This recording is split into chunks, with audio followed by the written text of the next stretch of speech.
A child makes one phone call, and a hidden empire wakes up. He didn't know the unconscious girl on the street was royal blood. He didn't know that number wasn't a myth. But the moment the vampire king answers, shadows seal the road, guards appear from nowhere, and the boy realizes, this isn't a rescue anymore, it's a hunt. The rain had stopped, but the street still shimmered with a thin, glassy layer of water that reflected the broken streetlights like scattered stars. This part of the city never truly slept, it only held its breath. Narrow alleys stretched between abandoned buildings, their windows dark and hollow, as if the city itself had lost its eyes. In that uneasy stillness, a small boy ran barefoot over the wet pavement, his breath short, his chest tight with fear and urgency. He was no more than 10 years old, thin from years of half meals and restless nights. The city had raised him the hard way, teaching him early how to notice danger, how to read shadows, and how to survive without asking questions. He lived in a crowded shelter on the edge of town, a place filled with children who learned not to cry too loudly and not to hope too openly. Still, despite everything, the boy carried something rare within him, a stubborn sense of responsibility that made him stop when others would walk away. That sense was the reason he had slowed down earlier that night. On the far end of a forgotten street, beneath a flickering lamp, he had seen a figure lying on the ground. At first, he thought it was trash or an old coat thrown aside, the way people discarded things in this city. But as he came closer, the shape resolved into a woman's body. She lay unnaturally still, her dark hair spread across the pavement like spilled ink. Her skin was pale, far paler than anyone he had ever seen, almost glowing against the wet asphalt. The boy's instincts screamed at him to run. Adults had taught him, directly and indirectly, that some problems were too dangerous to touch. Yet his feet refused to move. He crouched beside her, careful not to disturb her, and noticed details that unsettled him deeply. There were no visible wounds, no blood, no signs of struggle. Her chest barely moved, as if she were holding on to life by a fragile thread. Even stranger was the air around her, cold, sharp, and heavy, pressing against his skin like invisible ice. He had no phone of his own. The shelter's caretaker locked hers away at night, and even if he could call emergency services, he knew how long help sometimes took to arrive in neighborhoods like this. People here learned not to expect urgency from the outside world. As panic tightened his throat, a memory surfaced in his mind, half forgotten and whispered among older kids like an urban legend. They spoke of a being who ruled the night, a king hidden from ordinary eyes. Some said he was a monster, others said he was a protector of his own kind. They said his reach extended through the shadows, through ancient networks older than the city itself.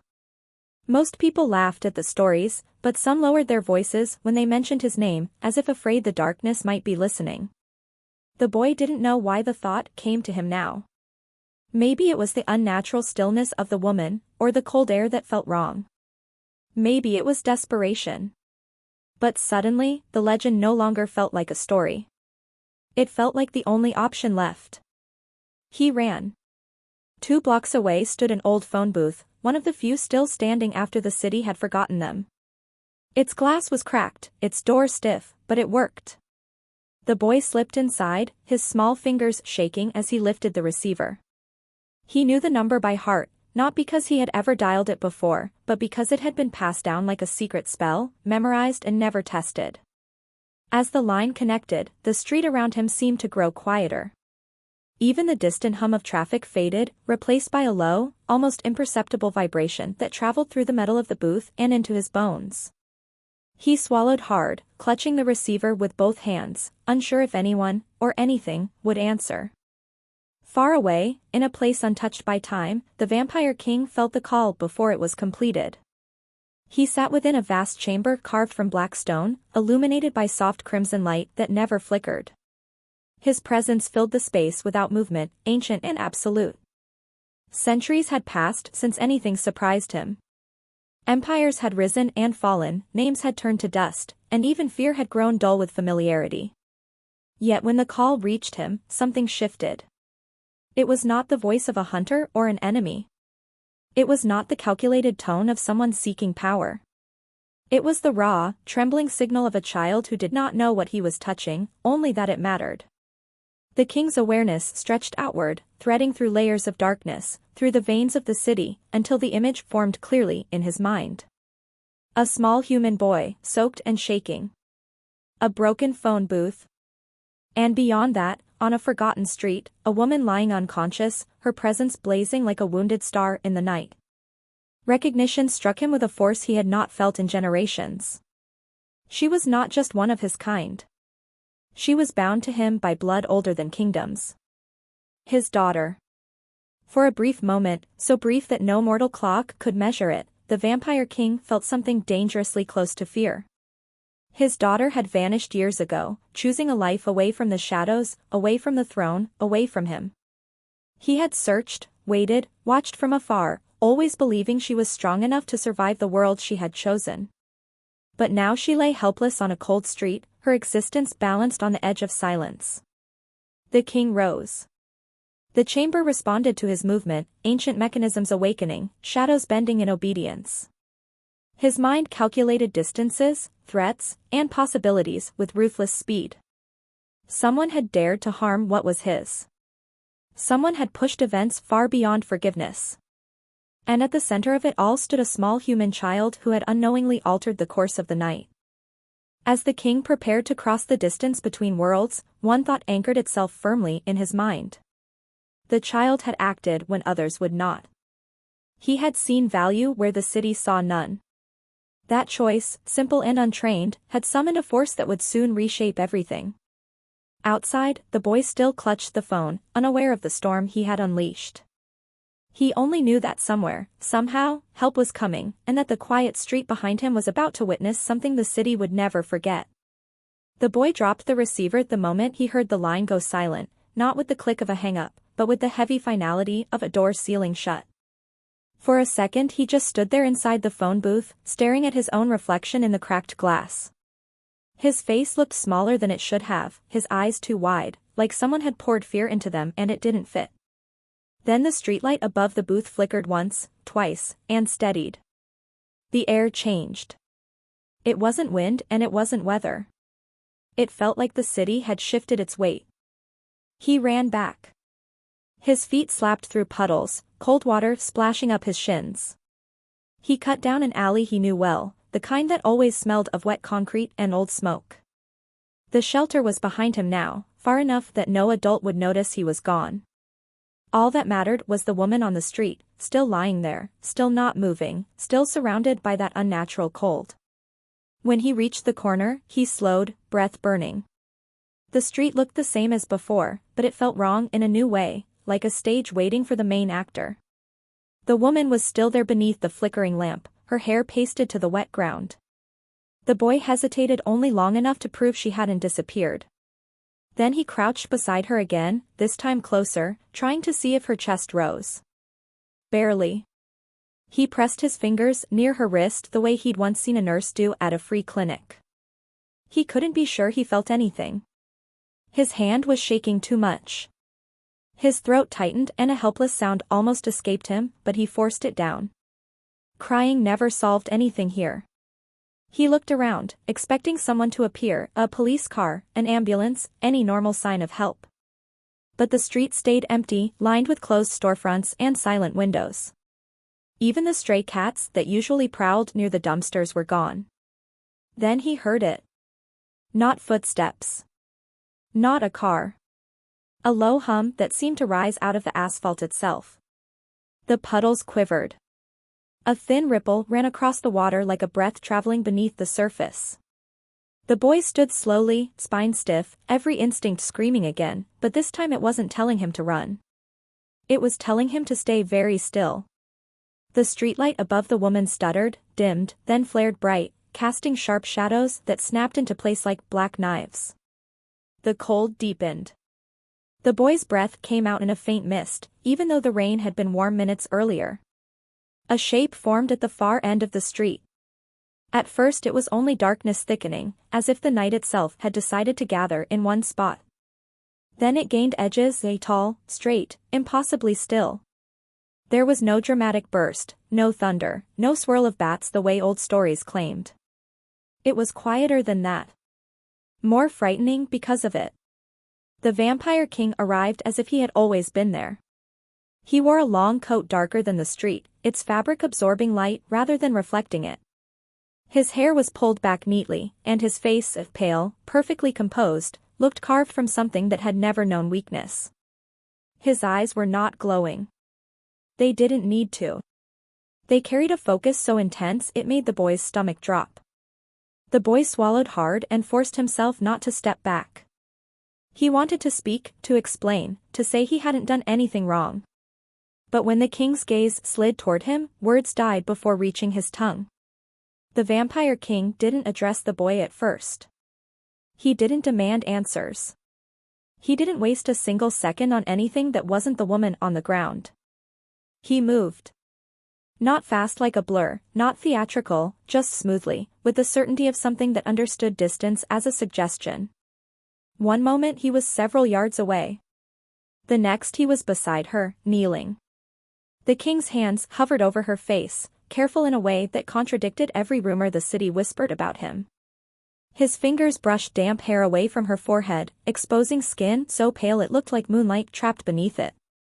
His expression tightened, just slightly, like a crack forming in stone. The boy realized the most terrifying thing wasn't the king's power. It was how quiet his anger was. The king's eyes shifted, scanning her throat, her arms, the faint bruise blooming near her collarbone as if something had gripped her hard. His jaw set. The bruise wasn't large, but to him it screamed of violence. He leaned closer, as if listening not to her breathing but to something deeper, her heartbeat, her blood, the echo of her essence. The cold around them pulsed once, like a warning. Behind the king, shadows began to gather along the walls and rooftops, not as random darkness but as shapes that hinted at bodies, silent figures watching, waiting. The boy's chest tightened. He understood, suddenly, that this wasn't one creature coming alone. It was a kingdom's attention turning toward one forgotten street. The vampire king lifted his head and looked down the empty road. His gaze didn't just see pavement and doors. It saw the city's veins, where danger moved, where fear hid, where lies collected. He stood, rising with her stillness reflected in his posture, and spoke into the night with a voice low enough that the boy felt it more than heard it. The words weren't a question. They were an order. In response, the shadows on the rooftops shifted. The figures became clearer, tall silhouettes in dark clothing, their faces obscured. They moved with the discipline of trained hunters, but not human ones. Their steps made no sound.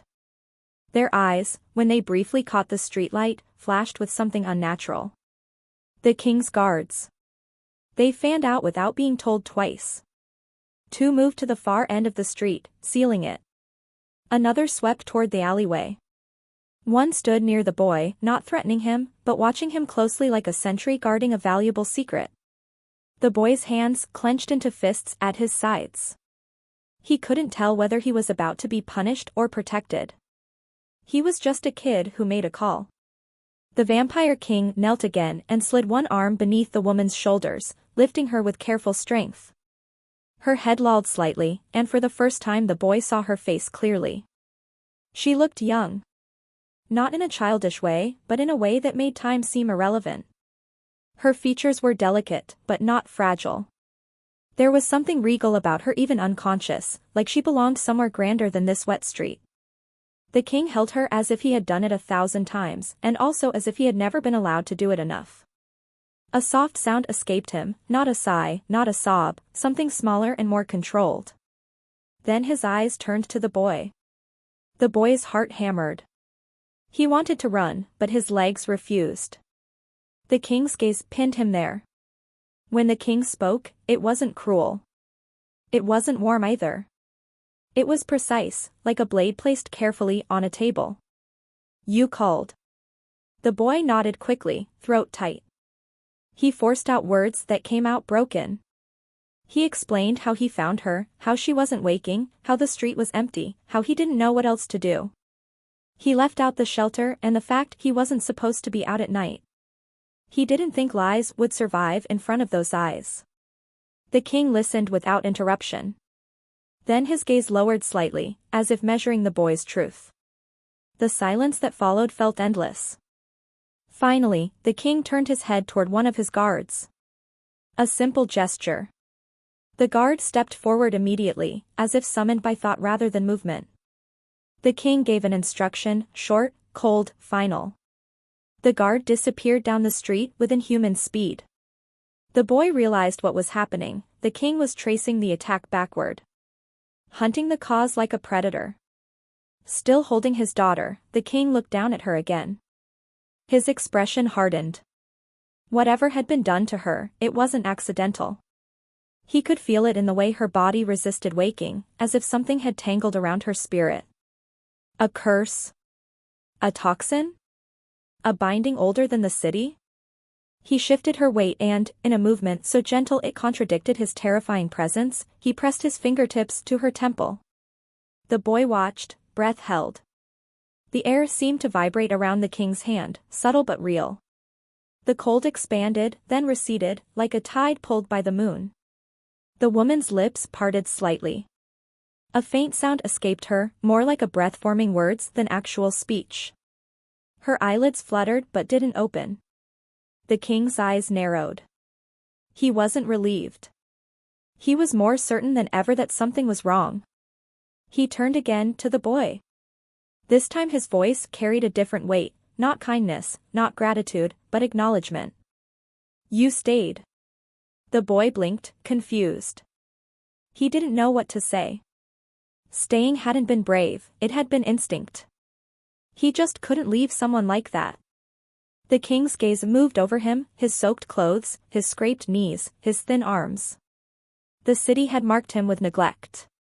The king saw it all with clinical clarity. For a moment the boy thought the king might leave him there and vanish into the night with his daughter. That would be the logical ending. Monsters didn't adopt street children. Kings didn't owe anything to a boy from a shelter. But then the king made a choice. He nodded once to the guard nearest the boy. The guard stepped closer, and though the boy stiffened, the figure didn't grab him. Instead, the guard removed a dark cloak from his own shoulders and draped it around the boy like a shield against the cold. The fabric was heavy, warm in a way that felt impossible. The boy's shaking eased slightly. The vampire king stood, lifting his daughter more securely. Shadows thickened around his feet, rising like smoke. The streetlight flickered again, struggling to stay alive in the presence of something ancient. The king's voice cut through the night, aimed at the boy like a decision being carved into stone. You are coming. The boy's mouth opened, but no words came out. Coming where? Why? He wanted to protest, to say he had a place, though the shelter never felt like one. But before he could form anything, the shadows surged outward, swallowing the edges of the street. The world tilted. The boy felt the ground shift under him like a boat leaving shore. The air went cold and thick, and the city's sounds vanished completely. He clutched the cloak tighter, eyes wide, as darkness folded around him.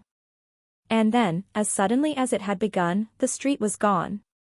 They moved through a corridor of shadow, silent, weightless, endless, toward a destination the boy couldn't imagine. Somewhere ahead, the vampire king carried his unconscious daughter like the night itself depended on her waking. And somewhere behind them, in the city they left, someone who had attacked the king's daughter was about to learn what it meant to be hunted by a ruler of darkness. The passage through shadow ended without warning. The boy felt weight return to his body all at once, as if gravity had been holding its breath. His feet touched solid ground, smooth and cold, and the cloak around his shoulders settled like a living thing finally at rest. The darkness peeled away in layers, revealing a vast interior space that stole the air from his lungs. He stood inside a hall so large it felt less like a room and more like a buried world. The ceiling rose beyond sight, supported by towering columns carved from black stone that absorbed light instead of reflecting it. Between them, crimson illumination flowed softly through veins in the walls, not from torches or lamps, but from something embedded deep within the structure itself. The light pulsed slowly, rhythmically, like the heartbeat of a giant sleeping creature. The boy didn't move. He barely breathed. This was not a place meant for humans. The air was cool and clean, carrying a faint metallic scent that reminded him of rain mixed with iron. Every surface looked ancient, untouched by decay yet marked by time in a way that felt deliberate. Symbols were etched into the stone, curving, unfamiliar patterns that seemed to shift when he tried to focus on them too long. They were not decorations. They were records. Laws. Warnings. Ahead of him, the Vampire King moved with unhurried purpose, his coat barely stirring as he crossed the vast floor. In his arms, the unconscious woman, his daughter, remained still. Her pallor stood out even more sharply here, where the red light painted everything else in shades of shadowed warmth. She looked fragile in contrast to the immensity of the place, like a single note suspended inside a cathedral.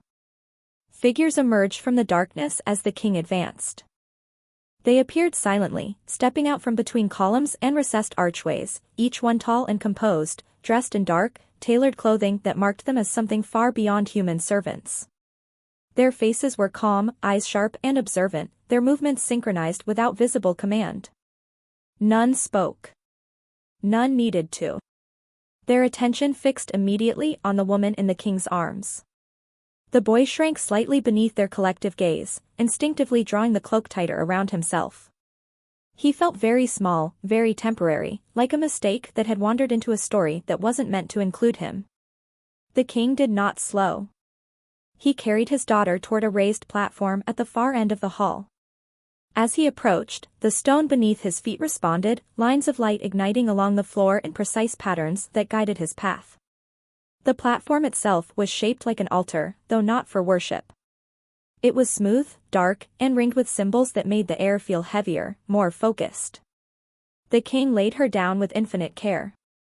As her body touched the stone, the light around the platform brightened slightly, responding to her presence.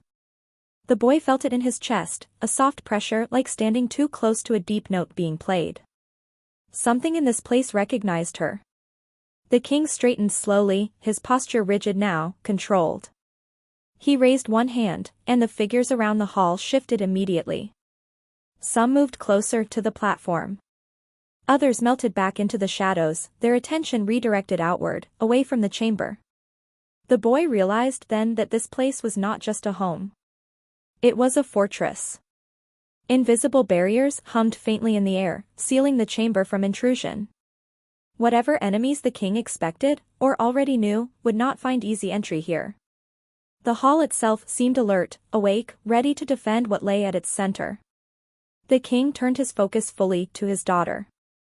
He extended his senses into her, not with urgency but with precision. The energy in the chamber subtly changed as he did, the red glow dimming and sharpening in response. The boy could not see what the king saw, but he felt it, an invisible tension tightening, like threads being pulled taut. The woman's condition was not the result of simple injury. Something had wrapped itself around her essence, binding her consciousness, pushing her into a forced stillness. It was not killing her outright. It was waiting. Feeding slowly. A parasitic design meant to keep her alive but powerless. The king's jaw tightened. This was not the work of chance or desperation. It was deliberate. Personal. Someone knew exactly what she was and had planned accordingly. The boy watched from where he stood, heart pounding, as the king placed his palm over his daughter's chest. The red light beneath the stone surged upward, flowing like liquid fire into the symbols around her body. The air thickened, humming now with contained force. The boy's ears rang slightly, as if the world were tuning itself to a frequency just beyond human hearing. The woman stirred faintly. Her fingers twitched. A shallow breath escaped her lips, more substantial than before. Color crept back into her skin in the smallest increments, like dawn testing the horizon. But the king did not relax. He could feel resistance. Whatever held her was anchored deep, layered with protections and triggers meant to punish interference. A crude attempt to trap a royal being without understanding the full consequences of doing so. The king withdrew his hand. The light receded slightly, stabilizing. He stood there in silence, analyzing, recalculating. This was not something to be torn away violently. That would risk tearing her apart with it. He turned at last and looked toward the boy. The boy flinched internally, but he did not step back. He had already crossed into a world where fear followed different rules. Running no longer made sense. The king studied him again, more closely this time. Not as a variable, not as an inconvenience, but as something newly relevant. The boy's presence here was not coincidence. Humans were generally invisible to the deeper currents of the night. They passed through its edges unaware, insulated by their brief lives and limited senses. Yet this child had not only noticed something wrong, he had acted. He had reached across boundaries most humans never brushed against. And more importantly, the binding on the king's daughter had reacted to him. Subtly. Briefly. But unmistakably. When the boy had knelt beside her on the street, something in the binding had faltered, as if confused by his proximity. As if it had not been designed with him in mind. That made him dangerous in a way no weapon could be. The king gestured slightly. One of the guards approached the boy, stopping a respectful distance away. The figure examined him not with menace, but with curiosity. A quick assessment. Age. Health. Fear levels. Intent. The guard stepped aside again. The king's gaze returned to his daughter. He reached out once more, this time not to touch her, but to trace the shape of the binding itself. The symbols around the platform shifted, reconfiguring into a new pattern. The chamber responded immediately, light flowing faster now, more focused. The boy felt a sudden pull behind his eyes, a strange pressure that made his vision blur. Images flickered at the edge of his mind, dark rooms, masked figures, a cold hand gripping a pale wrist, whispered calculations carried out with cruel patience. He gasped softly and staggered, nearly losing his balance. The guard nearest him steadied him instantly, firm but not rough. The boy's heart raced as the sensation faded, leaving him dizzy and shaken. The king turned sharply. The boy realized, with a rush of fear and awe, that the visions hadn't been an accident. The binding was trying to reject interference, and in doing so, it had brushed against the nearest unprotected mind. His. The king's expression darkened further, a dangerous stillness settling over him. This confirmed what he already suspected, the trap was still active, still reaching outward. Anyone connected to his daughter, even briefly, could be used as leverage. That made the boy a target. The king issued silent commands, and the chamber responded instantly. The symbols around the platform shifted again, forming a containment lattice that isolated the binding more completely. The oppressive pressure eased. The boy slumped slightly, exhausted, sweat cooling on his skin beneath the cloak. The king moved closer to him. Up close, the king's presence was overwhelming, not because of menace, but because of density. It felt like standing too close to something massive and immovable, like a mountain that had learned how to walk. His eyes searched the boy's face, not unkindly, but with an intensity that made lying feel impossible. The boy met his gaze, shaking but steady. He had nothing to offer but the truth of what he was, a child who had seen someone fall and refused to look away. The king straightened. The situation was clear now. His daughter could not be fully awakened until the binding was removed at its source. Someone had crafted it with layers meant to delay discovery, to buy time. Time for negotiation. Or for escape. Either way, whoever had done this believed they were safe. They were wrong. The king turned away from the platform, his focus shifting outward once more, expanding beyond the chamber, beyond the fortress, back into the city and far beyond it. His awareness brushed against ancient pathways, dormant alliances, hidden watchers who existed only to respond to his will. The hunt was beginning. But before he could leave, his attention returned to the boy one final time. The child could not be sent back. Not yet. The binding had already marked him, faintly but unmistakably. Those who had designed it would sense that disturbance eventually. And if they did, they would come looking for the weakest thread connected to the king's daughter. The boy was human. That made him vulnerable. It also made him invaluable. The king made another decision, one layered with consequences that would echo far beyond this night. He gestured, and the guard guided the boy toward a smaller archway branching off from the main hall. Warm light spilled from within, softer and steadier, less overwhelming. A place designed for rest, for recovery. As the boy was led away, he glanced back once. The Vampire King stood beside the stone platform, one hand resting near his daughter, his silhouette framed by crimson light and ancient symbols. He looked less like a monster from whispered stories and more like what he truly was, a ruler preparing for war. And far away, in the depths of the city and beyond, the ones responsible for what they had done were about to realize that the night itself had turned against them. The room the boy was taken to felt different from the Great Hall, as if it belonged to another layer of the same world. The stone walls were smoother here, warmer to the touch, and the crimson glow softened into a steady, ember-like light that didn't pulse or press against his senses.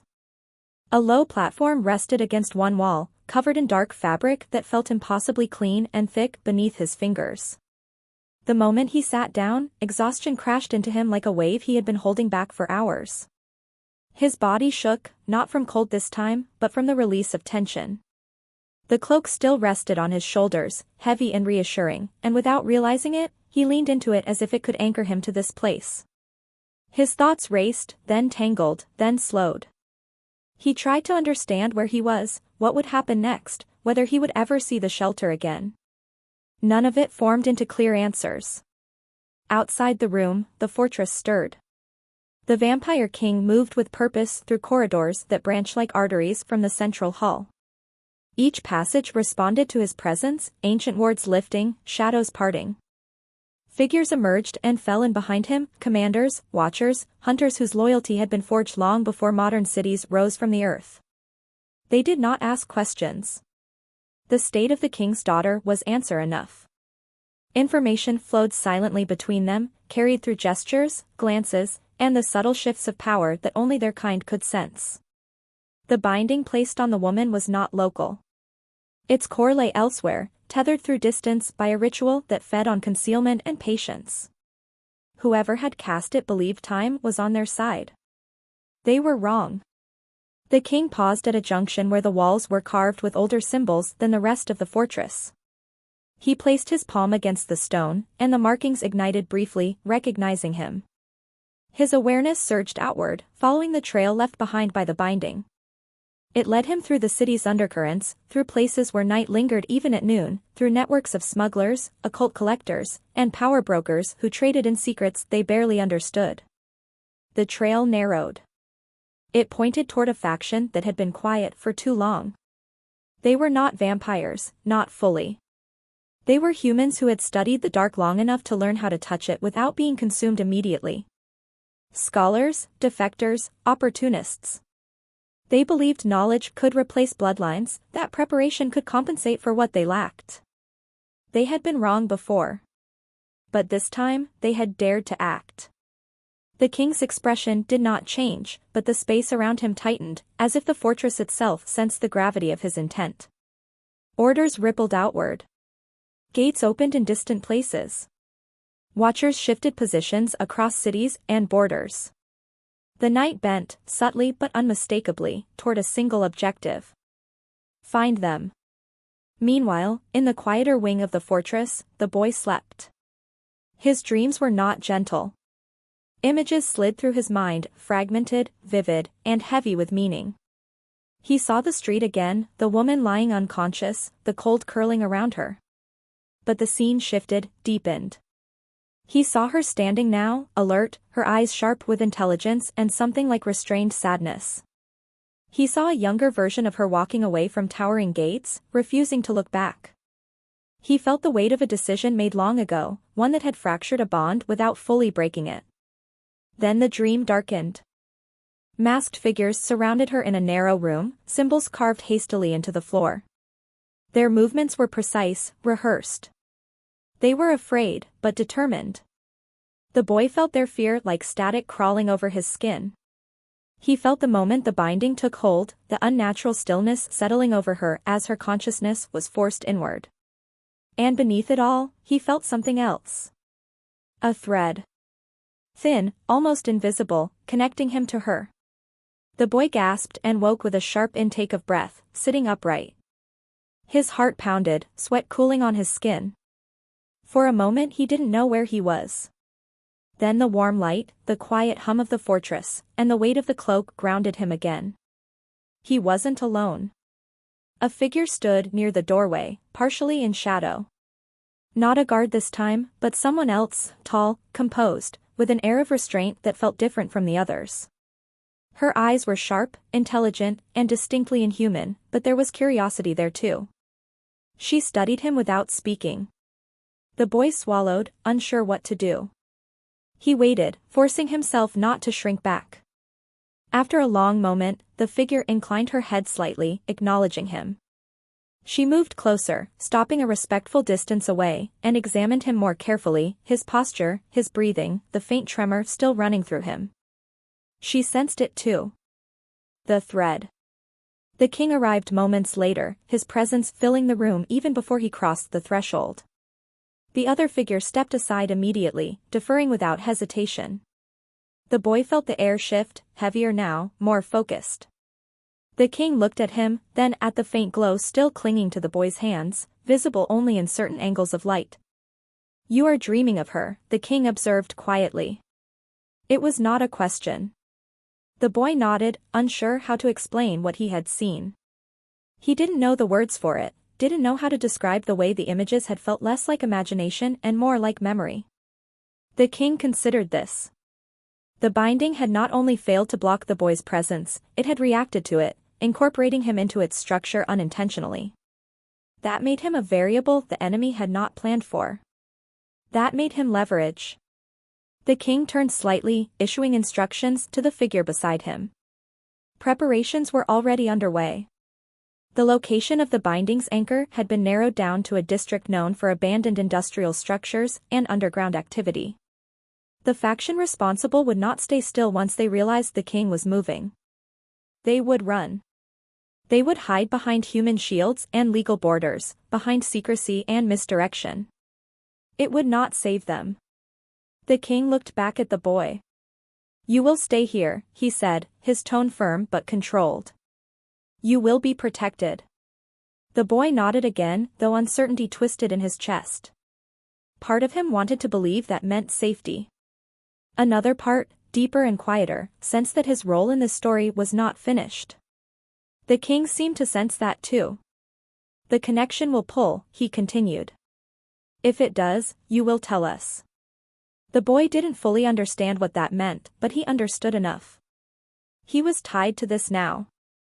Not by choice, not by blood, but by action. By the moment he had refused to walk away from someone lying in the dark. The king turned to leave, already shifting his focus back to the hunt. As he reached the doorway, he paused, not for the guards, not for the strategist beside him, but for the boy. "You did what many would not," he said. "That matters." Then he was gone, his presence withdrawing like a tide pulling back before a storm. Left alone again, the boy lay back down slowly, staring at the ceiling. The fortress hummed around him, alive and alert. Somewhere within it, the unconscious woman remained suspended between sleep and waking, waiting for the binding to be shattered. And somewhere beyond its walls, those responsible were beginning to sense that something had gone terribly wrong. The night was no longer neutral. It was hunting. The fortress did not announce departures the way human places did. There were no engines, no doors slamming, no hurried voices echoing through corridors.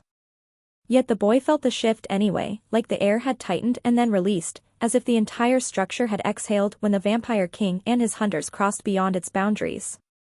After the king left, the quiet became heavier. The boy lay awake for a long time, staring at the ceiling that curved into shadow. Every time he tried to close his eyes, the same images returned: wet pavement, pale skin, a cold bruise, masked figures. He would drift towards sleep and then jolt back, as if some unseen force tugged at the thread connecting him to the unconscious woman. The connection wasn't gentle. It felt like a distant pressure behind his ribs, like someone far away had tied a string to his heart and was pulling it with slow, patient intent. He didn't know how to tell anyone the way the king had instructed. He didn't even know who to call for. But the fortress had watchers, and watchers noticed everything. Before long, the composed woman who had visited earlier returned, stepping softly into the room. In the steady amber light, her features seemed more human, but the stillness in her gaze was not.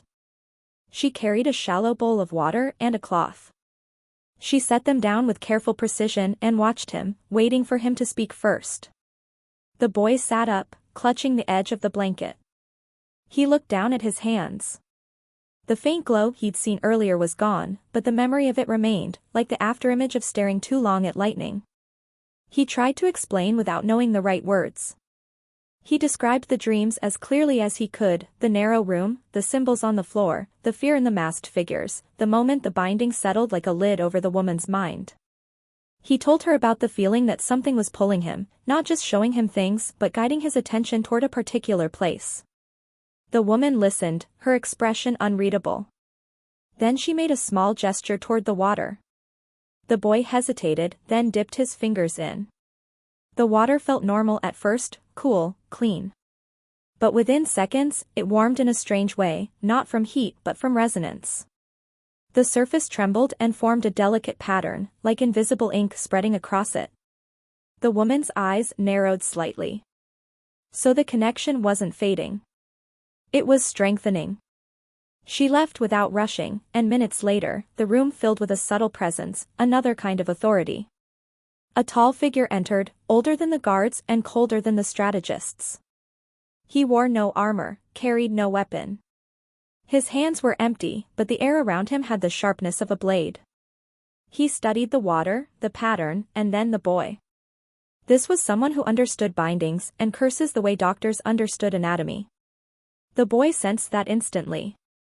The figure did not speak much. He simply observed the pattern until it settled, then made a decision. The enemy's anchor point was not only hidden in the city's abandoned industrial district. It was hidden behind layers of misdirection designed to confuse vampires.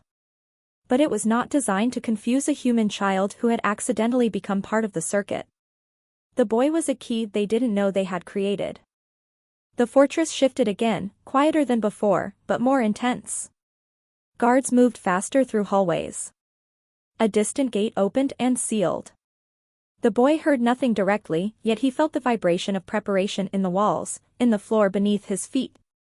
The fortress was repositioning itself, not physically, but strategically, tightening its defenses and opening channels for a single, dangerous objective. Bring the king's daughter home. And destroy whoever tried to keep her away. The boy was moved. Not dragged, not forced, but guided quickly through corridors that grew colder as they went deeper. They brought him to a room smaller than the Great Hall, but far more focused. The walls were carved with the same symbols, but here the markings were denser, tighter, layered like a lock with too many bolts. In the center of the room stood a circular stone basin filled with dark liquid that reflected no light. It looked like water, but it felt like a mirror to something else. The composed woman stood beside him again. She placed her hand lightly on his shoulder, not comforting, but steadying. Across the basin, the binding expert watched him with eyes that missed nothing. The instruction was simple: do not fight what you see. The boy didn't know if he could obey. He stepped closer to the basin and looked down. At first he saw only darkness. Then the darkness moved, not like ripples, but like a scene emerging from fog. A warehouse. Not the kind that stored goods, but the kind used by people who didn't want to be found. Its roof was patched with uneven metal sheets. Its windows were boarded. The only light came from inside, leaking through cracks like weak fire.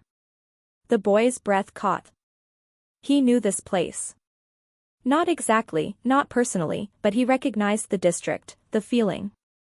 It was where older kids at the shelter warned each other never to go. A place where people vanished. The image sharpened further. Inside the warehouse, a circle of symbols was etched into the concrete. Not elegant like the fortress markings, these were hurried, jagged, and desperate, carved by hands that feared being interrupted. Several people moved around the circle, faces covered, bodies tense. In the center of the circle stood an object that made the boy's stomach drop. A small vial of dark red liquid suspended inside a glass container, surrounded by wires and talismans. Blood. Not just any blood. Royal blood. It pulsed faintly, as if alive. The boy felt nausea rise. The scene carried a cruelty that made his skin crawl. He understood, suddenly, what the enemy had done. They hadn't only bound the woman. They had taken something from her, enough to build a tether strong enough to trap her mind. The vision shifted again, zooming toward the far corner of the warehouse. A man sat there, not masked like the others. His face was visible, calm, and far too confident. He looked human, but his eyes had the cold clarity of someone who had stared into darkness and learned to enjoy it. He held a notebook filled with symbols and numbers, and beside him lay a stack of documents, maps, schedules, contacts. He was not a fanatic. He was a planner. A broker. Someone who believed he could sell the king's daughter like an asset. The boy felt a pull in his chest so sharp he nearly doubled over. The thread tightened as if it were trying to drag him through the basin and into the warehouse itself.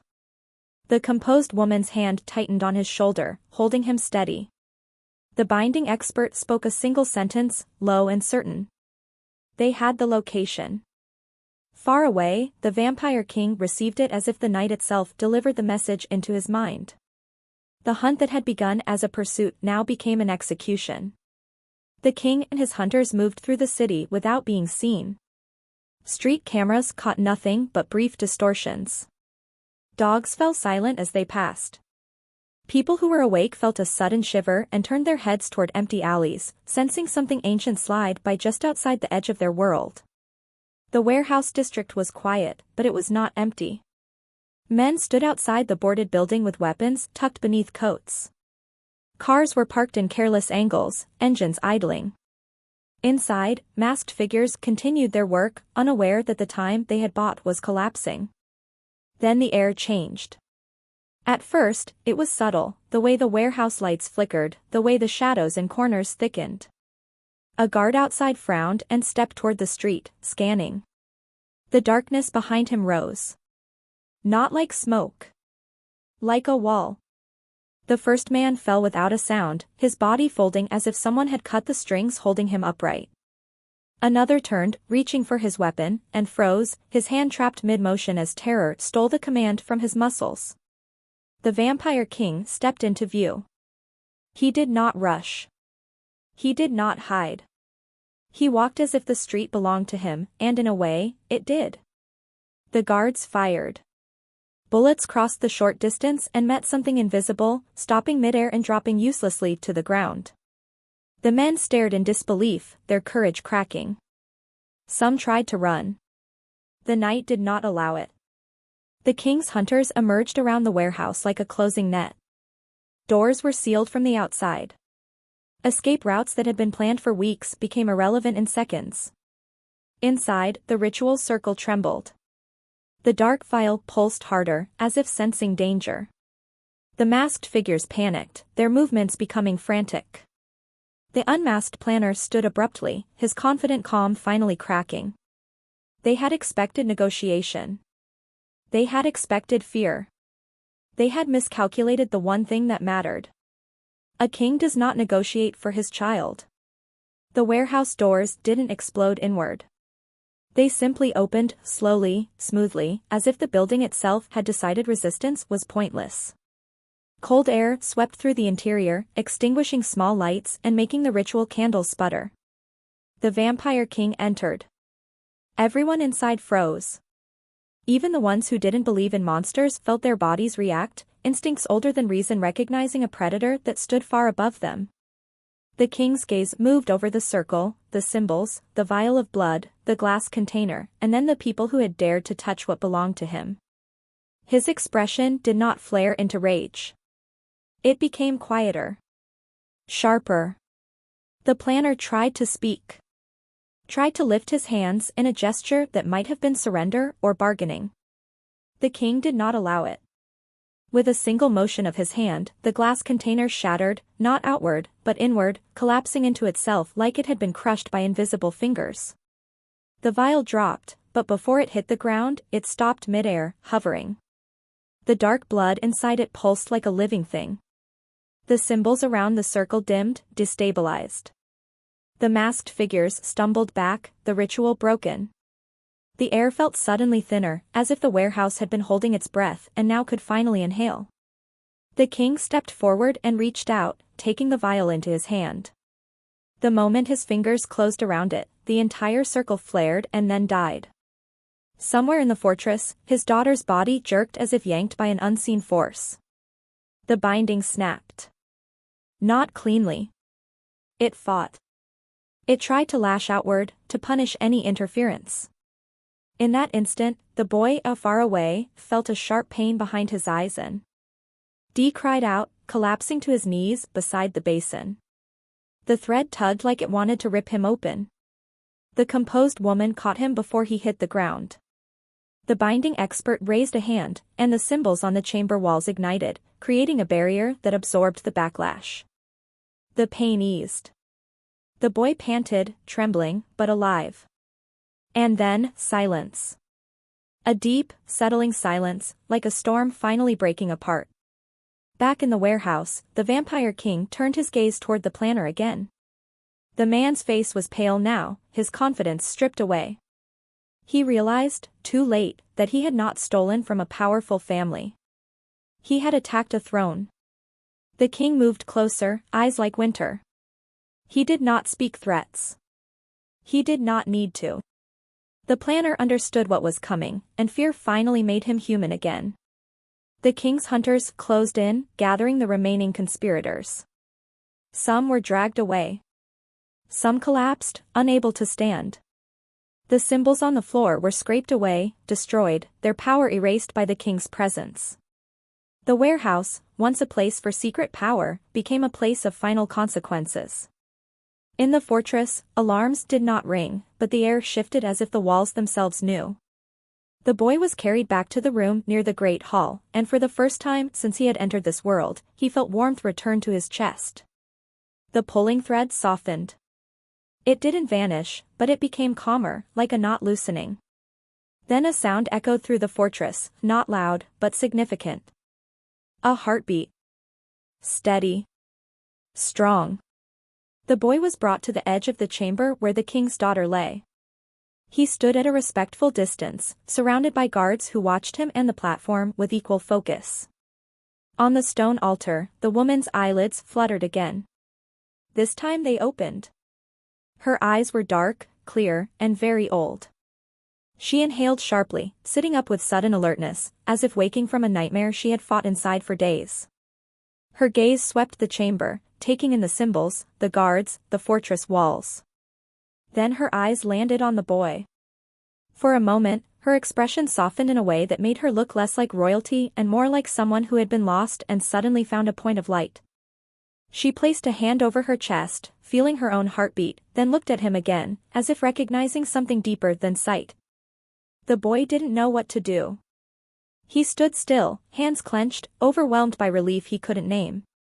Not long after, the Vampire King returned.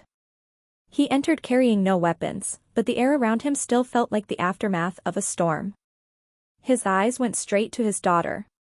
He crossed the chamber quickly, faster than the boy had seen him move before, and stopped beside the platform. For the first time, something in the king's expression shifted openly. Not softness. Not weakness. But a controlled, unmistakable relief. His daughter looked up at him. The space between them carried years of distance, choices, and silent arguments that had never been spoken aloud. Yet in that moment, none of it mattered more than the simple fact that she was awake. She turned her head slightly, glancing toward the boy again. The king followed her gaze. He studied the child, still wrapped in the cloak, still marked by the night, still trembling from what had nearly torn him apart. The king understood now what fate had done. The enemy had tried to build a chain, and instead they had created a bridge. A bridge that saved her. The king spoke with final certainty. The boy would not be returned to the street the same way he had left it. Not because of charity. Not because of sentiment. Because the night had already noticed him, and the night did not forget. Protection would be permanent. Training would be necessary. The boy's life, once small and overlooked, had become entwined with a royal bloodline's survival. And as the fortress settled back into its ancient rhythms, the boy realized something that made his throat tighten with a strange mix of fear and wonder. He had made one call. One decision on a rainy street. And that single act had changed the balance of a world he never knew existed.